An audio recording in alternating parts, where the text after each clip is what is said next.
Saudara, bagi perkembangan cuaca seluruh negara, kita langsung bersama pegawai Met Malaysia, Wan Muhammad Hafiz Husin. Silakan.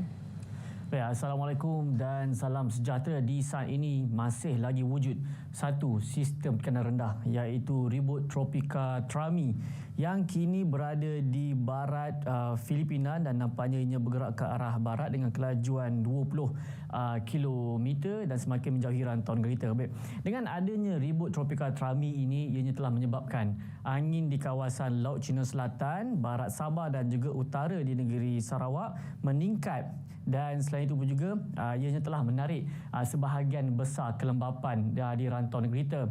Dan disebabkan adanya ribut tropika ini, ianya telah menarik kelembapan yang berada di kawasan ini, begitu juga di Semenanjung menuju ke arahnya dan memandangkan Sabah dan juga wilayah Selatan Labuan berada di laluan pergerakan kelembapan ini yang telah menyebabkan dua keadaan cuaca yang kita jangkakan boleh berlaku, sama ada keadaan cuaca yang kering ataupun keadaan cuaca yang lembap. Ada negeri yang kering dan ada negeri yang akan lembap, dan justru itu Met Malaysia telah pun mengeluarkan dua amaran. Amaran yang pertama adalah amaran hujan berterusan yang mana menyebabkan dua negeri, iaitu wilayah Selatan Labuan dan juga di negeri Sabah. Negeri Sabah dan juga wilayah Selatan Labuan adalah negeri yang akan mengalami keadaan cuaca yang agak lembap. Dan dalam tempoh ini bermula besok 23 hingga ke 25 Oktober 2024, kita menyangkakan keadaan cuaca lembap boleh berlaku, yang mana hujan lebat yang berlaku secara berterusan boleh menyebabkan banjir di kawasan di kedudukan rendah, dan antara kawasan yang terlibat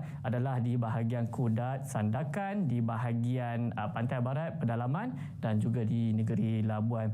Dan amaran yang kedua adalah amaran angin kencang setelah bergelora kategori pertama yang melibatkan kawasan perairan Reef North, Kondor, Lalayang, Palawan, Labuan dan juga di kawasan perairan Sulu, juga melibatkan kawasan perairan di negeri Sabah, kerana dalam tempoh ini angin bertiup dengan agak kencang sekitar 40 hingga ke 50 km sejam dan ketinggian ombak boleh mencapai 3.5 meter.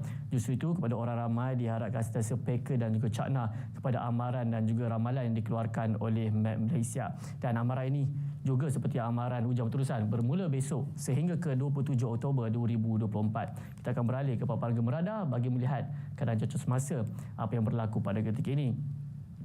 Di Semenanjung pada ketika ini dalam keadaan yang agak cerah, dalam keadaan yang agak panas. Kalau Sabah negeri yang lembap, di negeri Semenanjung adalah negeri yang terkesan dalam fenomena ini yang mengalami keadaan cuaca kering. Dan pada ketika ini seperti diramalkan, hanya beberapa negeri di pantai timur saja mengalami keadaan cuaca hujan. Hanya di daerah Dungun di negeri Terengganu dan juga di Mersing dan juga Kota Tinggi di negeri Johor saja mengalami keadaan cuaca lembap. Hujan kini sedang berlaku dan kita jangkakan ianya akan beransur reda sedikit masa lagi di negeri lain daripada negeri Perlis sehingga ke Pahang, Melaka, Negeri Sembilan, Kelantan, semuanya tiada hujan pada ketika ini dan boleh berlanjutan sehingga ke malam nanti insya-Allah. Baik, bagi negeri Sabah buat masa kini dalam keadaan yang agak mendung, tetapi berdasarkan paparan gemerada sudah terdapat banyak kelompok awan aktif yang berlaku pada ketika ini yang terbentuk di kawasan perairan dan selari dengan angin tiupan daripada arah baratan. Jadi hujan yang berlaku ini kita jangkakan akan bergerak ke arah baratan. Jadi negeri Sabah kita menjangkakan keadaan cuaca lembap akan berlaku pada lewat petang nanti dan kita jangkakan boleh berlanjutan sehingga ke malam dan melibatkan di hampir ke semua bahagian pantai barat, pedalaman, Kudat, Sandakan dan juga di bahagian Tawau. Mungkin hujan akan berlaku di Tawau, mungkin lewat sedikit, kita jangkakan mungkin awal pagi nanti.